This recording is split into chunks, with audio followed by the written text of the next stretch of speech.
আজকের আমি রুই মাছ করব বড়ি আলু দিয়ে ঝোল। কড়াই তেল দিয়েছি, কড়াটা খুব গরম হয়ে গেছে, তেলও গরম হয়ে গেছে। বড়িটা ভেজে নিলাম। এটা হচ্ছে মশলাওয়ালা বড়ি আমার, বেগুনের ডালে।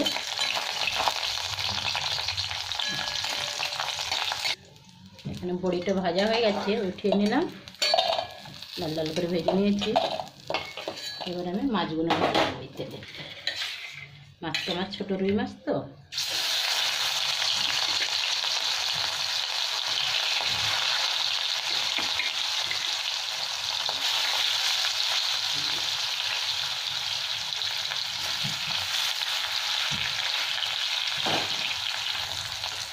এখানে আমার মাছটা ভাজা হয়ে গেছে, উঠিয়ে নিলাম। এবার আরও কটা মাছ আছে, ভেজে নিলাম।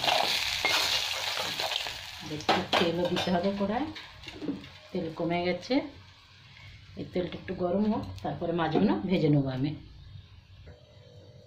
এবার আমি মাছ ভাজার তেলের মধ্যে একটু 5 ফোঁটন দিয়ে দিলাম, দিয়ে এখানে কুমড়ো আর আলু তুলে দেবো।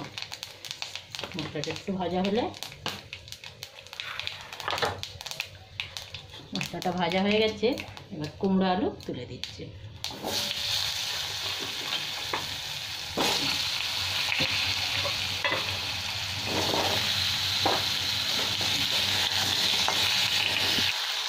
এবার আমি একটু হলুদ দিয়ে দিলাম,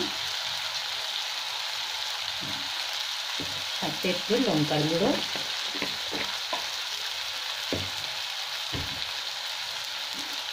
মিষ্টি কুমড়ো তো একটু ঝাল ঝাল হলে ভালো হয়। সাথে দিচ্ছি জিরে আর ধনে পাউডার। জিরে ধনে পাউডারটাও দিয়ে দেবেন, দিয়ে ভালো করে কষিয়ে নেব একদম।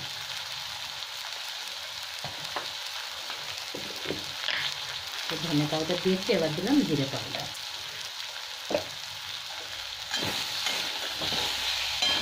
গ্যাসটাকে কমিয়ে দিয়েছি।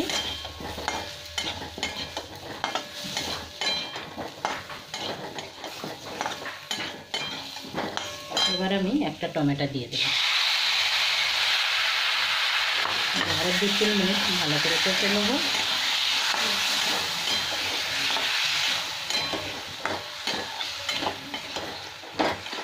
এদিকে সবজিটা মশলাটা কষতে কষতে আমি এদিকে গরম জল করে নিচ্ছি এক সাইডে। গরম জলটা দিয়ে দিলাম, এটা ভাজা হতে থাকে। এখন আমি একটু নুন দিয়ে দিলাম, দিয়ে জলটা দিয়ে দেবো। গরম জল হয়ে গেছে, গরম জলটাও দিয়ে দিলাম, সাথে কটা কাঁচা লঙ্কাও দিয়েছি।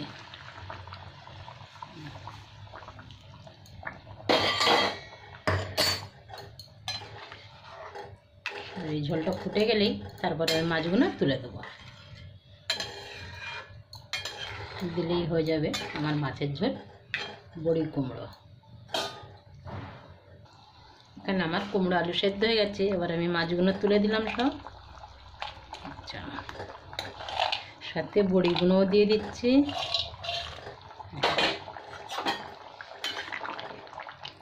এবার আরও 2-3 মিনিট ফুটে গেলেই গ্যাসটা বন্ধ করে দেবো, আমার রান্না শেষ।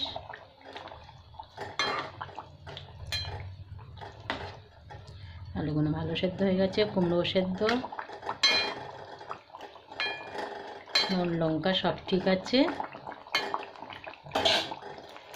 আরও 2 মিনিট ঢাকা।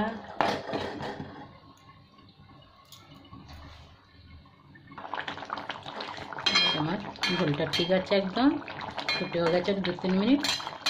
এবার আমি গ্যাসটা বন্ধ করলাম, রান্না শেষ এখানে আমার।